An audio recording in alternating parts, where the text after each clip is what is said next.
Hello and welcome to my channel. I saw a video from by Anthony Don, who made a video with a hashtag concerning the tarot timeline. So actually tarot decks, or maybe even cards, that were important to our evolution concerning our way of reading tarot decks. So sort of the tarot history, where does it start and what are the steps that may be important, or what are the decks that were important in our tarot life, in our tarot timeline. So I just picked up some of my decks and I'm trying to explain how my path went and what was important in my path. So sometimes it's the deck in itself, and sometimes actually it was just one card. So I even have one deck where a card did something to me and the deck has disappeared even out of my, I don't know where it is, so I cannot show you that one, but I have other ones. So let me start with the beginning.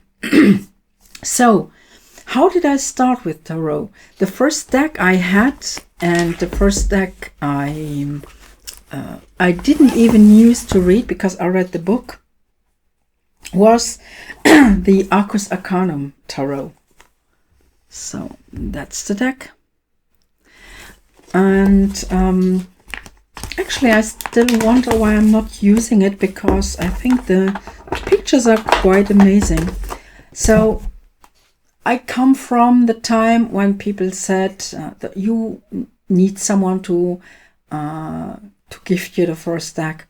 And fortunately enough, not concerning my mother and my family, but the moment I stepped out of my family's, how should I put this? You know, I was raised into that direction, but not for tarot. And when I stepped out of that protection of my family, outside, the world outside told me you do not have the right to buy your own deck. And I was like, no one is going to gift me a deck, so this is not going to work. So I bought one. And what was actually the problem was I read the book, and you see it's maybe a little bit thicker than the decks you normally have with the decks today, but I am a reader, so actually I went there and I read the book, and I was so overwhelmed with all the information that you found in the book that I didn't dare using the cards at that moment. So I'm going to show you some of the cards. So it's always a question of taste, I am absolutely aware of that, but I think they are quite nice. I'm just trying to, I still need to get a good light here in my room.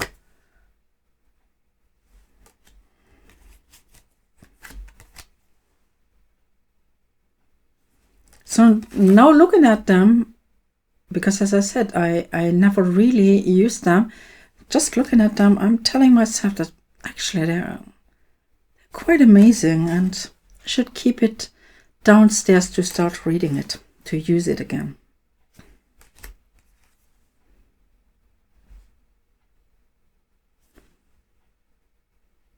I think this is interesting, because this is the Judgment, and they don't call it Judgment in German, this one, but Decision. I think this is interesting.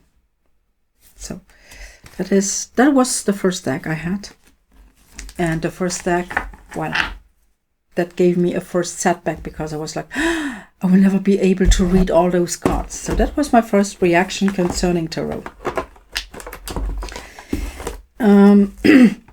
There was a deck, I'm not going to bring it up, that was the Heindel Tarot. I got that and I still had the same feeling concerning it. I got later on Rachel Pollack's book concerning the Heindel Tarot, which is a book like this. And at that moment I was already far into tarot, into runes. And even if I think that Rachel Pollack, unfortunately now, was an amazing person concerning tarot, the other things were not up her sleeve. And so if you want to have good books concerning tarot, yes, Rachel Pollack definitely should be one of the authors you go for, but not concerning runes or I Ching. So that was the first deck. Let me put it away. And so I put it aside, and that was it. And later on, the next deck I got, now I have to check where it is. The next deck I got, and that I really started to read, but still with the book at my side. The book was thinner. I wasn't so much overwhelmed.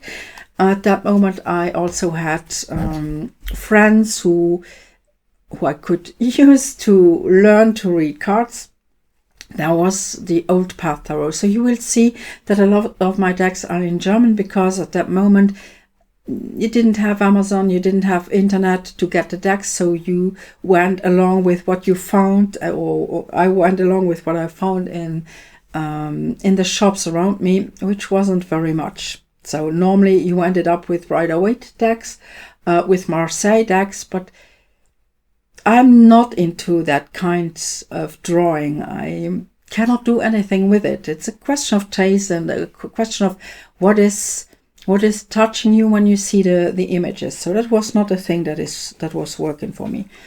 So the Old Path Tarot, I think it's quite known for a lot of people.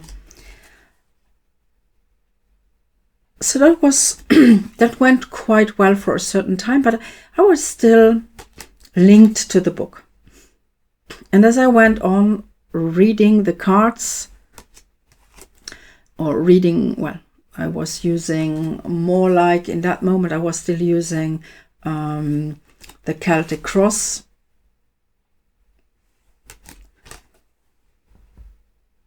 And as I said, I read with the book, and especially in the Minor Arcana, the court cards were really a problem for me. In the book you have descriptions about it's a blonde person and with such and such a character, and then I ended up with people around me where I said, okay, the character fits, but it's a person with dark hair and whatever, and I didn't really get into the court card system or the court card explanations in the book, but I was still clinging to the book. And by that time my path went into that direction. I said, when people come to me to read the future, to have an information about the future and an information about the outcome, that's because right now there is a problem. So that was the moment where I started slowly going into that direction. Maybe the cards, or at least me, I shouldn't use the cards to read the future, but more to check what is going on now and what can I give people right now. And then I met another person who also was in tarot, but I was brought in touch with, they call it the Thoth Tarot, we called it the Crowley Tarot. And here again, she was really into it. So she was the person who said, yes, you know, that and that happened in my life, and I was wondering about it, and then I took a card, and you know, it was the I don't know, the Three of Wands. And I was like, okay, give me the book, because I have no clue what you're talking about. And it's not when someone, at that moment, when someone told me Three of Wands, that I was going like, oh yes, definitely not. I still wasn't away from the book. But this time, again, and it's a book that has been reopened and reread so many times. I even tried to give it a protection, you know, those protections that stick, just to be sure that nothing happens to that book. And what I like in that book was the first time that there were questions in the book that concerned myself. So I'm drawing a card and I check in the book and I have questions and I can work on myself. And that was more my turf. Even if, concerning the cards, I still have the same problem. I couldn't read the cards. For me, this is something that still doesn't work. I'm reading a lot of cards, and as I'm saying the first deck, actually I should take it out again and read it, because I think that the pictures now speak to me, and a lot of decks speak to me, but this is really one of the decks. I like the images, but no communication at all. And check them out. They are amazing. They are beautiful.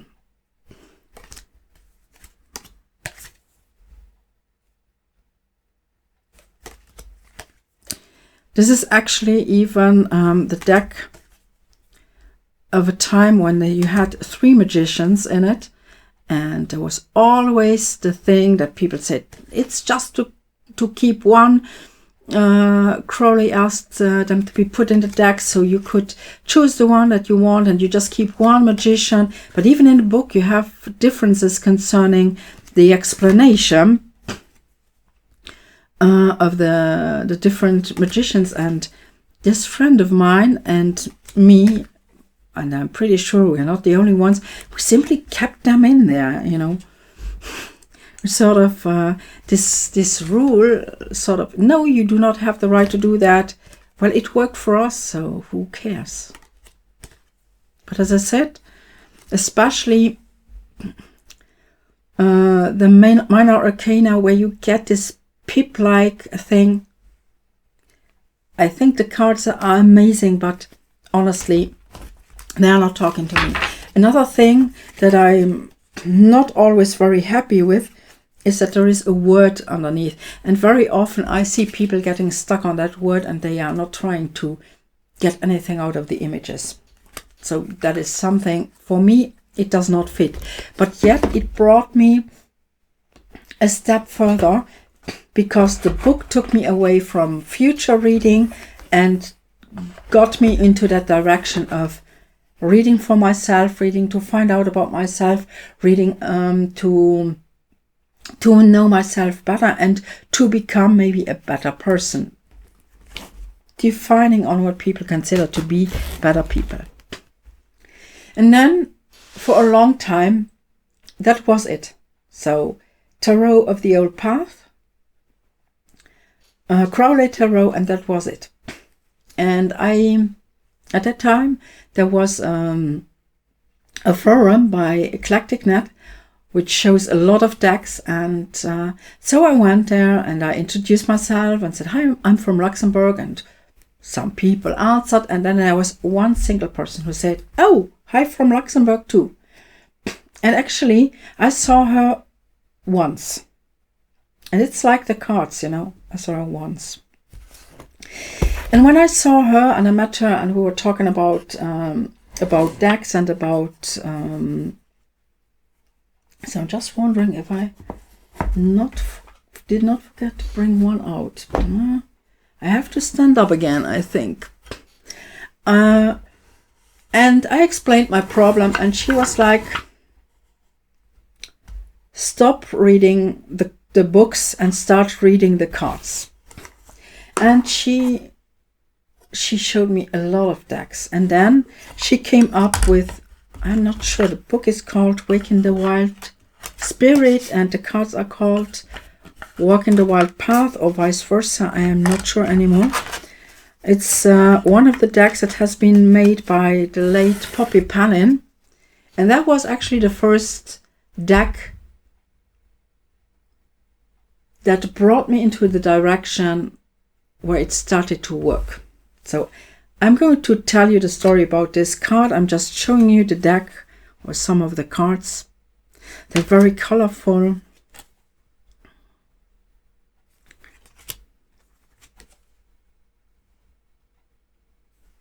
I think they are very much alive in a certain way. Here's one of my favorite cards. I love that card. But there's one that even goes further. And when while I looked through that deck, there was the Hierophant coming up. And that was actually this version. It's a Storyteller. And when I saw that card, I immediately, it immediately came into my mind. I have, when I'm making spiritual voyages, and even if I'm writing stories, he is my storyteller. He's telling me stories. And my guide on the other side, my first guide on the other side, is Gumaran. And that's the guy, that's him. Younger as he is in most of my stories, but that's actually him. And I was like, wow. And I told her about him, and I told the stories I had because of him, and so on, and the experiences. And she said, that's what I'm talking about. And then it took me 3 months to find that deck, because actually it was out of print. You couldn't find it anywhere. And she told me, it's one of my favorite decks, elsewhere I would have given it to you, but no, this one is not going to leave my house. I'm not going to let go of it. And so I went searching for that deck. And during that time, I was again losing a bit of hope to ever being able to read and to be fascinated by cards. And then they made like a small exposition in a shop around Luxembourg City about esotericism. So you could go there to get your palm read. You could go there to find out things about astrology, about pendulums, and so on. And they had also informations about tarot. And actually, they had huge posters of some cards of one deck. And that was this one, the Osho Zen Tarot. And I keep the master card out because I think it's not important. But I'm showing you some of the cards, and I think they are amazing. They are, honestly, I know that a lot of people say, no, it's not a tarot, it's an oracle, but I give you one example. The Two of Cups. For me, it is the best way to explain a good and a healthy partnership. Your roots are bonded, your minds are bonded, but you're still, like here, you're still individual persons, okay? You don't disappear in the other person. So there are parts that you share, and there are parts where you're still very individual. And that is for me the best way to explain the Two of Cups. To say that this is not a deck, a tarot deck, as I'm saying. Ace of Fire, Ace of Wands, take a look at that. They are so impressive, those cards. And for me, one of my favorite cards.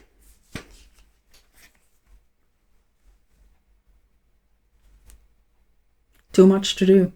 I love this image. So those were cards that were talking to me quite easily too. I was still going for the book at that moment. I was still trying to understand from the book on. And I like what has been written down in the book, and I think it goes far more into the spiritual direction, which I like. And yet it wasn't completely that, because I wanted to go into that, working on yourself and giving people solutions for themselves. So it was still difficult for me, but a lot of people were like, oh, come on, you cannot start reading tarot with that deck. That's far too difficult. Like, I don't know. You're starting to read anything, a book, and then you want to start reading Shakespeare. It's a bit the same thing for them. But for me, it started to become readable. And then there was one deck coming out, and I'm looking for it because I thought I took it out. I did. Here we go.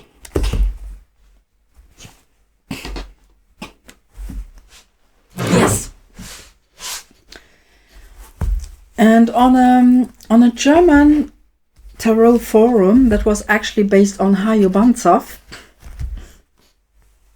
a lot of people, when they made a reading, they made a picture of the photograph of the reading that they had, and then they asked questions. And when I saw those cards, it was like, it was so obvious. all this time that I was fighting to understand what I was reading in the book and to link what I was reading in the book with the cards, here it was like I wasted 7 years of my time with that. I don't know.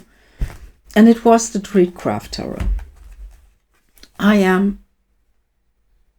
here I'm greeting Anthony because she's also like, I'm always going to talk about that deck. Me too, honestly.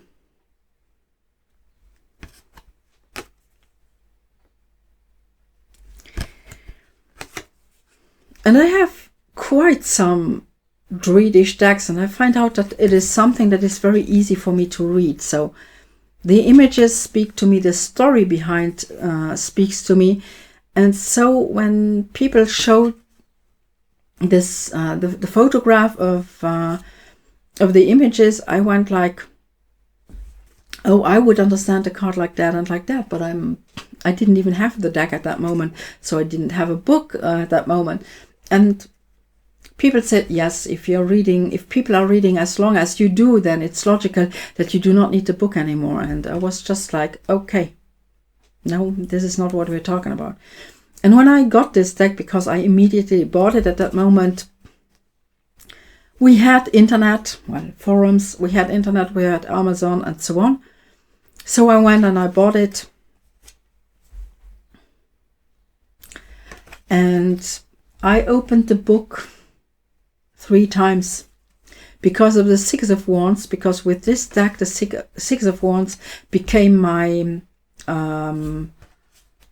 my stalker card for 5 more years. And I finally understood it, and since that day, it rarely turns up.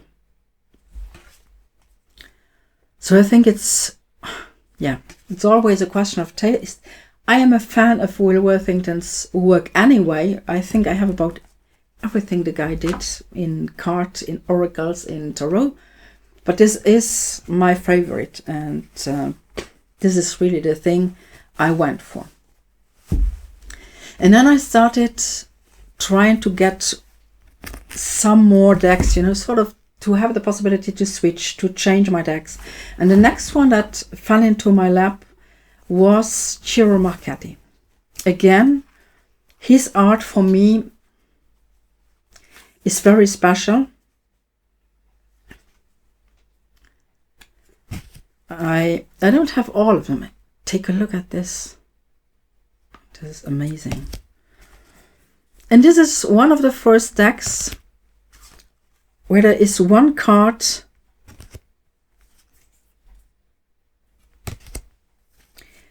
that just changed my mind concerning a part of tarot and a way of reading tarot. Because what I like with this, not simply with the deck, but also with the book, it is one of the books where I'm saying you could read that one. Because he actually explains why he made the card like that. He had someone who was completely into tarot with all the rules and like astrology and blah and so on. And he has a complete explanation from that one and from a person who reads the cards in a very intuitive way. And I think this is amazing because you get the 3 points and you have the possibility to find out that you do have the right to come up with your own ideas if a card triggers you in a certain way. And the card that triggered me here the most is the Devil. And yes, first of all, let's be clear on that. That's a hunk of a devil. And a lot of devil cards by now do show some amazing guy to tell us that, yes, they are luring us because of their outside beauty and so on. But this card goes really, it goes further. Because you can see, let me check there. This is the Fool. And the Fool is turning away from the devil. He's denying him. And the devil himself is very patient. And he keeps the hourglass tilted so that the time stops. And he is patiently waiting for the fool to turn around and to take a look at his shadow. And even in the book, the word shadow is brought up. And from that day on, actually, I am reading the devil always as invitation to some shadow work. And I know that a lot of people, they go away from that idea of evil or something like that. But I rather go into that direction of, they rather go into that direction of dependencies like drugs, like alcohol. And I'm saying, no, it's everything that we are trying to deny, just like the fool on the card, what we are trying to deny. And it is just an invitation. And to find out that maybe he is not as evil as we believe he is, but we are making something evil out of it. So we are saying, oh, that is the devil, and when denying it, we are not talking about it. It's something that I found in a lot of things. So you always have in many kinds, not simply tarot, but esotericism and so on, you have things where people say, oh, do not touch that, instead of telling us how to use it properly. No, it's, oh, do not touch that, it's bad, do not touch that. And we're still making this. And this card is actually inviting us to maybe take a second look. And whoever is into Jung's idea of shadow work, and who knows that sort of shadow works means to bring the things forth that we were trying to deny, and that we're trying to keep away, and that we were judging in a very bad way. And just to take it up, to try and get a look at it in a neutral way, so we can find the hidden gold. And I think that's actually the thing. And if I take a look at the card in its colors, yes, that's the hidden gold behind it. So this for me is the picture of what shadow work is, and how you can use tarot and the devil as invitation to shadow work. And by then, I actually got used to read the cards in an intuitive way, and I found out, I got this courage sort of. I went and I said, okay, we had a shop at that moment just where I was working. Just the neighbor shop was a metaphysical shop with books like that, with tarots like that. So I went in there, and sometimes I took the boxes out because they were closed. And I was like, if I can read the cards that are on the deck, I'm going to buy it. And this is one of the decks, the Fantasy Universal Tarot is one of the decks that I think is amazing. And I know a lot of people who say the pictures are too overwhelming for me. And sometimes I just need something like this, even today, sort of. I need other details than I have in the other cards that I nearly read blindfolded. If now you tell me, oh, I got the Three of Wands, yes, I can do something with it. And at that moment, I didn't, when in the beginning, I wasn't capable of using that. And I know that there is a lot of information on those cards.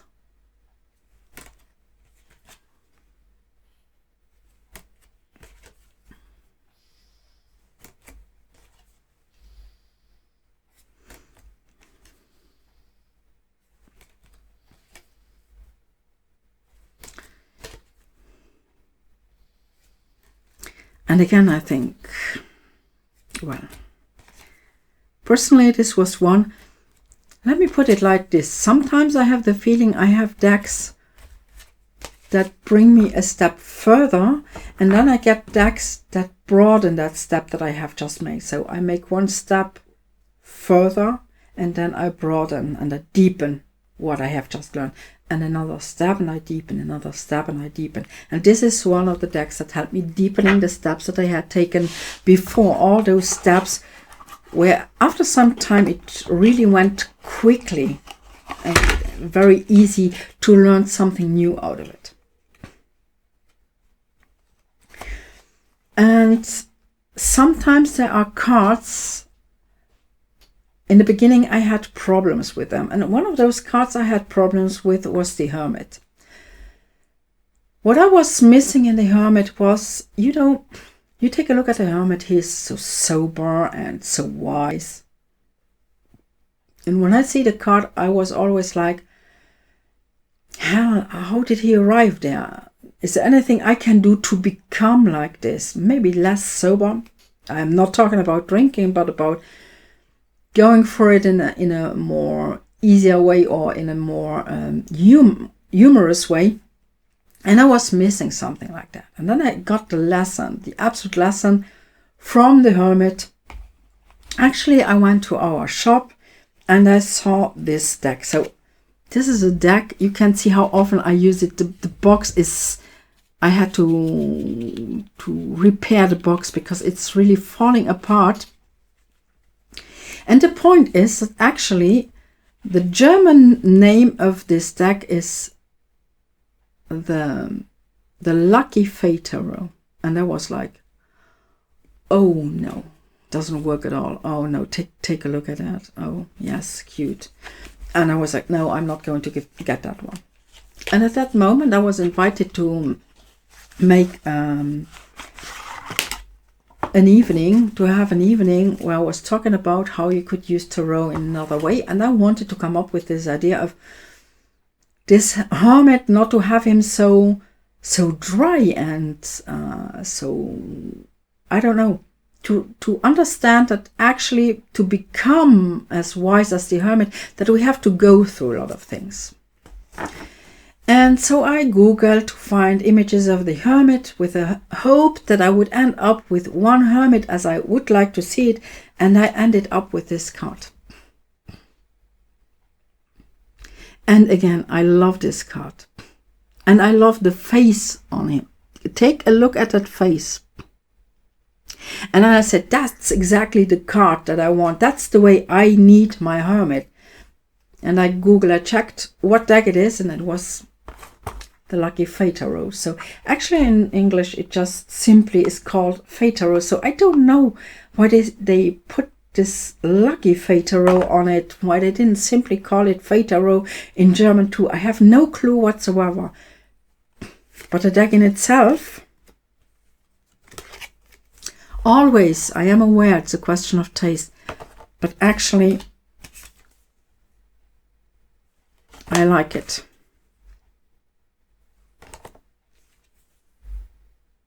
I also think that they bring in some very interesting stuff, like, okay, you have the sun, but take a look, he's going to take a sunburn. So the sun is not simply this, yes, it's happy and everything's okay. No, it has other information in it. And I have been using this a lot, and it gave me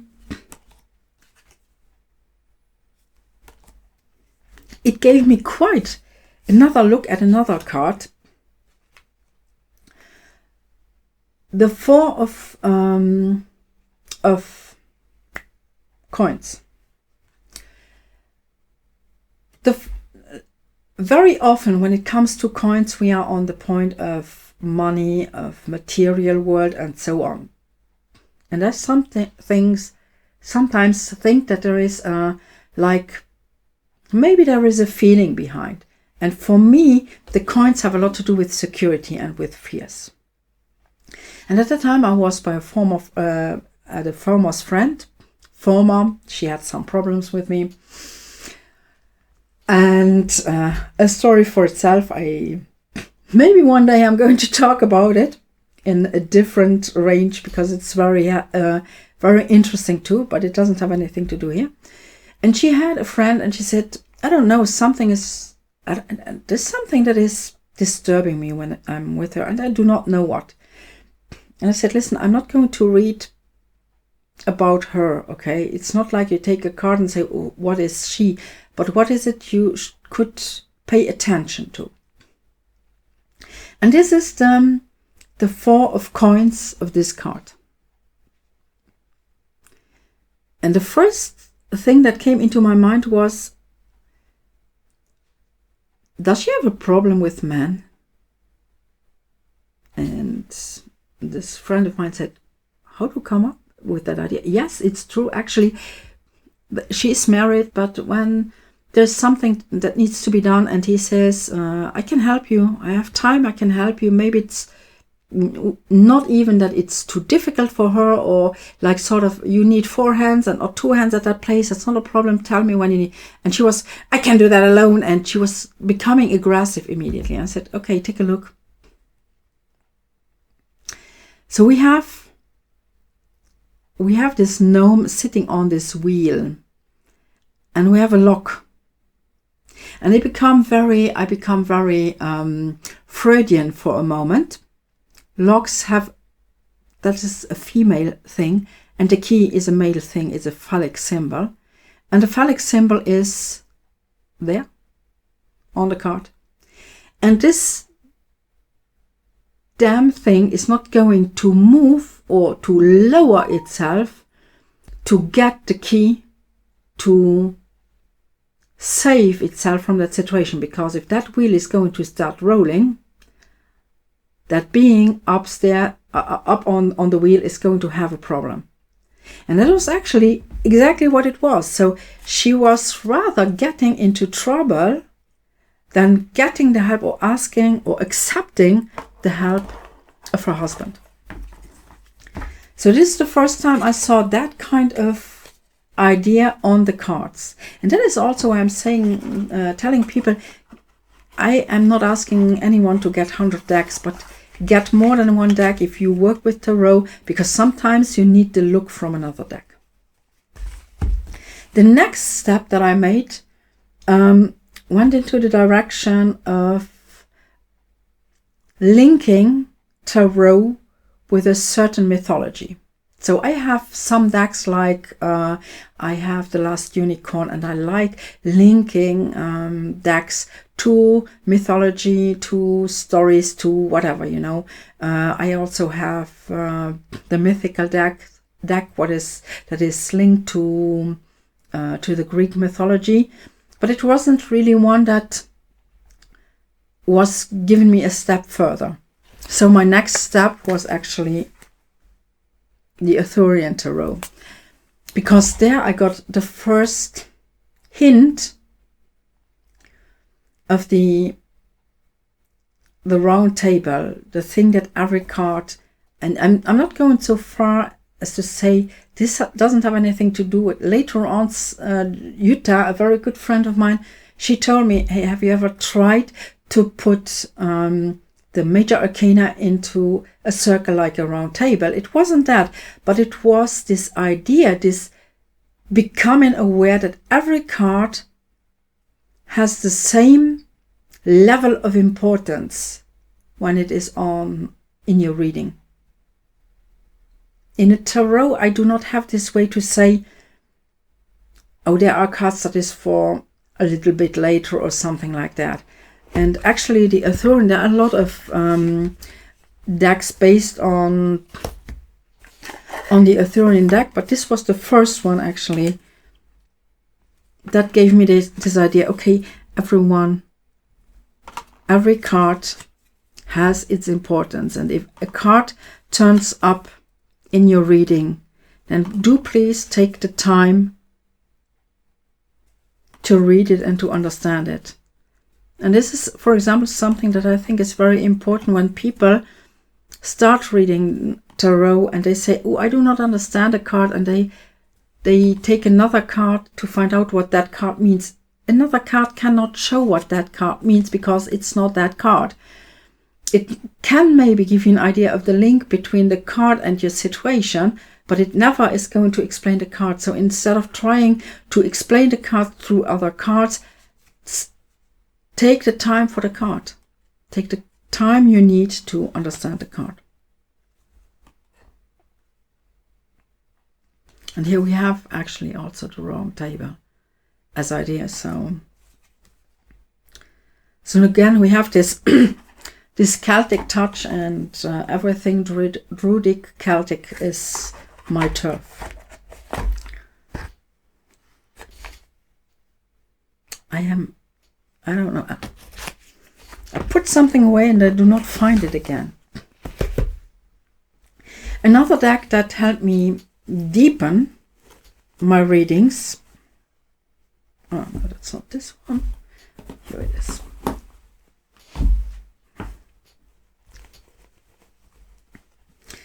Is one of Lisa Hunt's deck in the time when she was working with DJ Conway, who unfortunately passed over too. She has a lot of decks, so I have the Celtic Dragon, and from all the dragon decks that I have, it is still my favorite. But the one that really got me the opportunity to deepen is the Shapeshifter Tarot. As always, it's a question of taste, but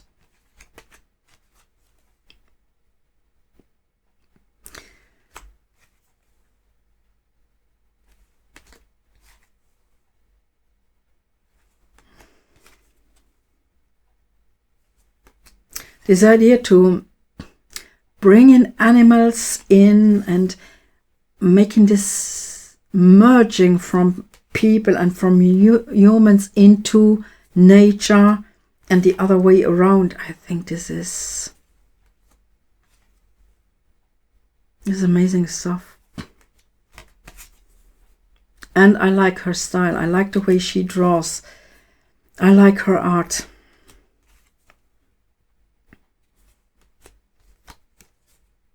I am aware I could show you the whole deck now. It is also one of the first deck where the idea of swords being fire and wands being air came up for my way. There are a lot of other decks, but that was one of the decks where it came up for me. And in a certain way, it's an opinion, okay? Nobody needs to share it. But I do understand this idea, because when I take the Hermit with a staff, with a wand, so that's more air, it's more thinking, it's more reflecting. While the sword, there is a lot of action in it. It's the fire of the action and of the strife, of the fight. So I do understand the idea to bring up swords for fire and wands for air. But as I'm saying, that's an opinion, and I think that everyone concerning those things should just try and find out what works for you, instead of saying, oh, this is correct and this is not correct, that is right and that is wrong.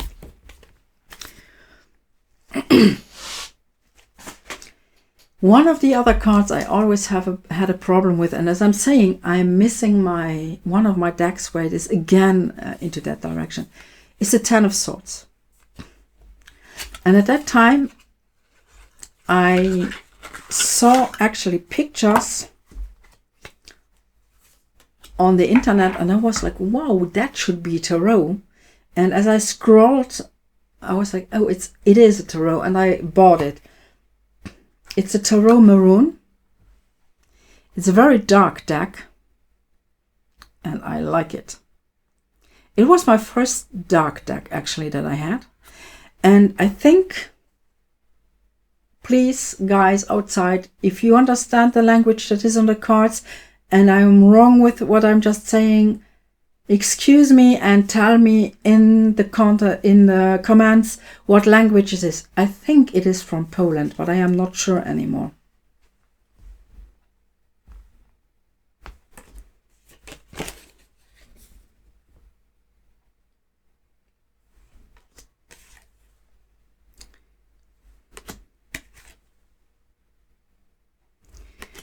I simply love the colors. This sort of darkness. And still the moment there is light in it, it is...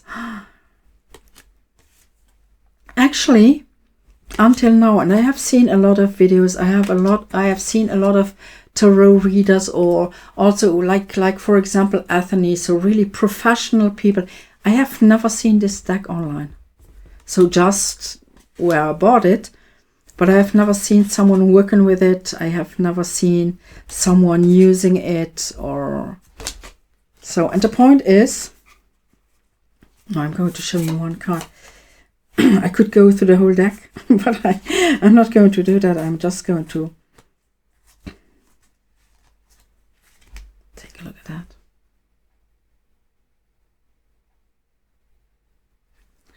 So you see, always a question of taste, but I think that they are very intriguing. And what I didn't like, or what I still do not really like, but I can handle it better. I found my peace with it.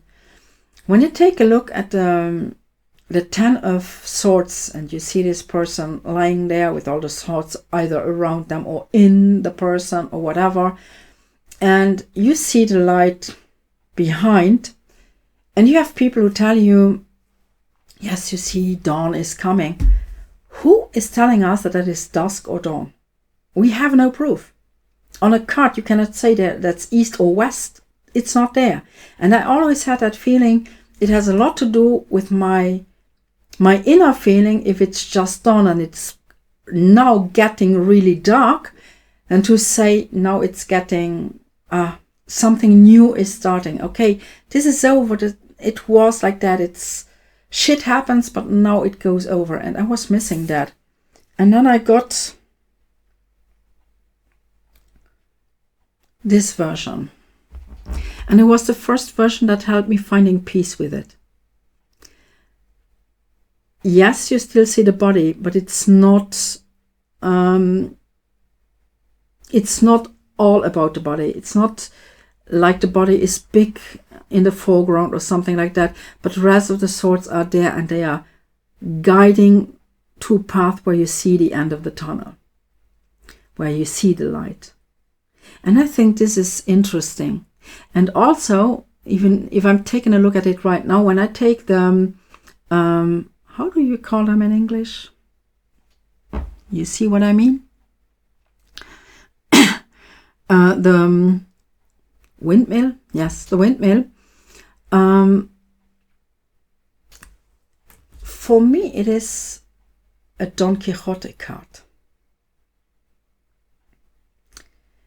And there is a deck, as I said, it disappeared.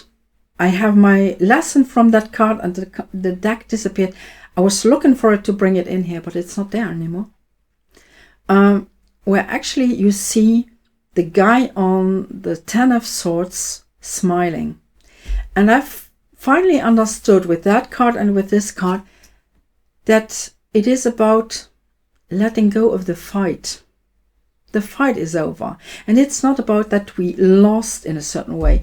Because even if we lose, we have this possibility and this opportunity to start anew, because we are not keeping our energy in that fight.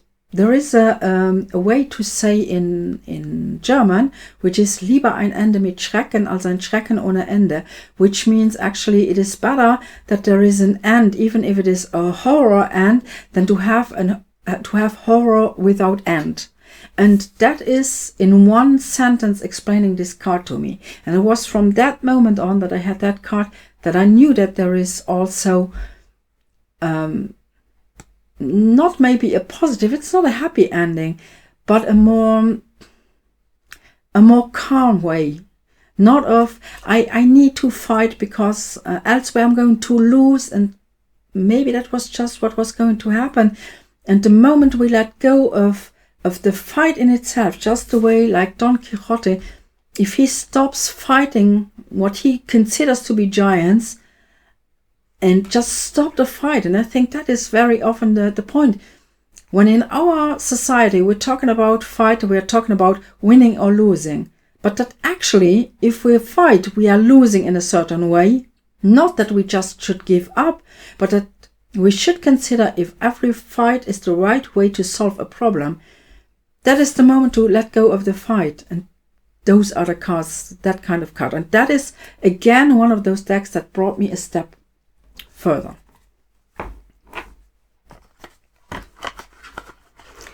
And as I take a look around here, I think that last, but definitely not least, I come to the last deck. No, it's not the last deck. I'm bringing one other up again, which is new. The next one brought me a step further for a long time. Actually, I saw that deck and I was like, I want it. and it was out of print. I think that they are reprinting them again. And then I had the opportunity to get it for a lower price than I have ever seen. Normally they were at $600, so I didn't want to spend $600 on it. And it's one of those, I read something out of the book and I never used the deck to read it. So it's still the same way, and it's the version, it's the Alice Tarot. And first of all, I am a fan of Alice in Wonderland. Yes, I also like the Disney version, but I'm like, I have a beautifully made version of the books, the Looking Glass as well as Alice in Wonderland. So it's really one of those stories where I am fully into it and I simply love that story. So to have a deck concerning this was amazing. And I know there were other Alice decks that came out, and I only have the Wonderland Tarot, which I think is great. The other ones, I don't know, something was missing, but this was the thing. But I don't like the art. And actually I went through the decks, so I'm going to show you there. Again, it's a question of taste. I'm not saying that it's not beautiful, but I don't like those decks that are half photograph, half picture. Oh, wait a second, I'm not finding myself again. So this is not, I don't know.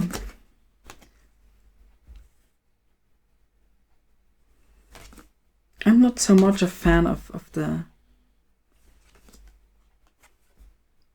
this half. And when I went through the deck and I was like, oh, yeah, it's not my style. I ended up with the Moon.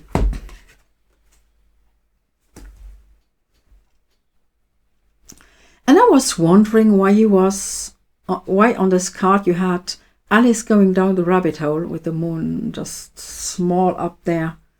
And I was reading in the book and he comes up with this idea of becoming pregnant. And yes, it's absolutely there this way. We are getting Freudian again for 2 seconds. So you have a hole. So more like into that direction you cannot go. You have the moon cycle, which is close to the female cycle, to the cycle of the women. And so this was like, yes, I understand. And it brought me to the idea that actually the tower, let's stay Freudian for 2 seconds, is maybe a phallic symbol exploding. I do not have to go further. We have a star, a seed, a semen. We have the pregnancy. And then we have normally on the sun card a child who was more or less just born. So it's there, it's obvious. It was, for me, hidden in plain sight. And maybe other people have found out a long time before me. But I also saw, when I explained those cards to other people, they're like, wow, I haven't seen that. Yes, I haven't seen that for years too. So without this deck, this Alice deck, I would never have gotten the idea to read those cards into a completely different context, which actually functions quite often and quite well. There are still some people who do not like the idea and who react like that, but that's not my problem. So that's there. I should take out the card of Ciro Marchetti with a devil. That's their shadow work to do. And from that moment on, actually, all the decks that I had just deepened my understanding, because I took out, when I'm getting a new deck, I check my devil card, I check my moon card, I check my tower card, I check those cards to see if I see something more in it. I check all the cards, but that's like the cards I go for. Because of that, just to deepen it and to find out if it goes even further into that direction. And I got a lot of decks, but there wasn't one that brought me, that gave me another opportunity to get a step forward into a certain direction. And then one deck turned up. I have to check now where it is.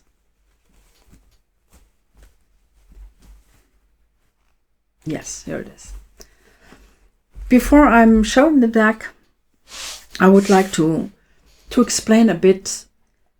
A lot of things do not simply or are not simply linked to tarot and to the readings, but to things that happen in life, logically enough. And there is one thing that happened to me during the last time. I was invited to what they call in French, they call it tente rouge, a red tent, which goes a lot into that direction of getting closer to your female side and to your female energy and so on. And for me, it's always, I like the idea to get closer to female energy, but I would like to see both, so men and women, being in that world and being in that world together and not just cutting it. Like you get that in many directions. Sort of take a look at oracle decks. How many oracle decks do you have? Like the oracle decks of female energy, of female goddesses, and so on. And I'm saying, where is the place and space for men and for the male energy? Because female energy without male energy becomes barren. That's it, period. And what I find out very often is that if you work with people like that together, maybe in other countries it's different. I would like to hear from other countries. But around here, it's very much so. We go into that direction. We are very much concerning the beliefs and the religions, so not really religions, go in the Far Eastern cultures and even more into like Buddhism and Indian culture. So you're not going to find much of Chinese culture or Japanese. It's normally Indian culture and more into the direction of Buddhism. So you find a lot of yoga, and even the yoga is made in a way that it is very female in a certain way. And so we make our meditation, and everyone says namaste. And sorry, but I am from Luxembourg. I want to say hi. Hello, good morning, schönen Abend, but not namaste. I simply do not feel it. Sorry, I do not feel it. And when people make the meditation, one of the things they are always saying is, yeah, open your hands for the energy from above. And I'm like, wait a second. We are here to be in contact with our female energy. And the first female energy we have around us is Gaia, is Mother Earth. And we are not even able to contact or to open our hands to Mother Earth. And for me, it doesn't fit, because for me, the energy that comes from above is more male, or just to give it a more neutral way to put it, yin and yang. So that's the point. And we are not, when we are going for yin, then honestly, put your hands the other way around. And there are tiny stuff like that doesn't work. And I was wondering, am I going to find something either in oracles, in tarot decks, in rituals, in whatever?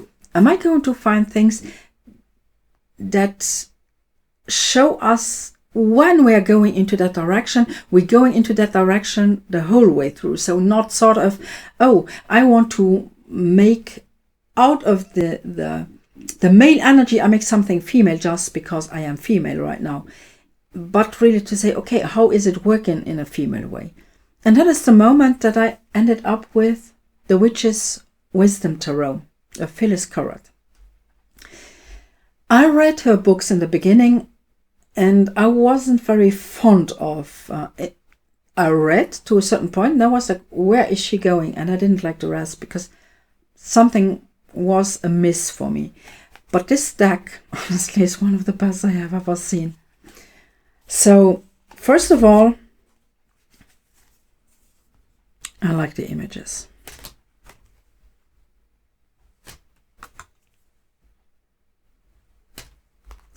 And second point, what she did, and what I think is amazing, she explains that now, instead of using the tarot, the major arcana from the Fool to the World, and where you have to open up to the more male energy because you are raising, she is turning them around, getting away from the world as it is now, and to get back to our female, core female energy, which is the earth, which is Gaia.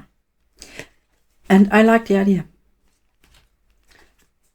So for me, it is actually one of the decks that right now is really triggering me, finding a way to reconnect to my female energy in a clearer way, in a more sane way, in a more healthy way than what is being offered around me right now.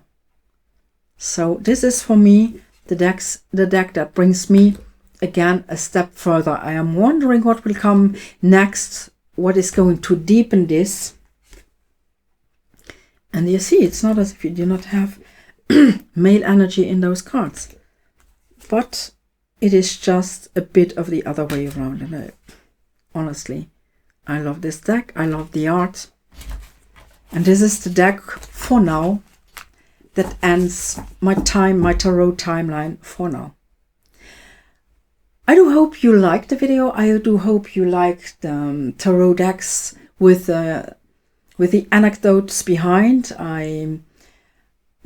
Maybe they gave you another insight in who I am. Maybe they give you an insight in what could help you to broaden or to deepen your readings, your understanding to tarot, or to bring you a step further. If you like the video, please like my channel. You can also, I'm bringing up a link for one of my my own hashtags. Maybe you would like to see that video too, and maybe you go also on and bring that hashtag along and bring your own hashtag concerning that. It would be nice to see other ideas on that. And as always, I thank you very much for watching.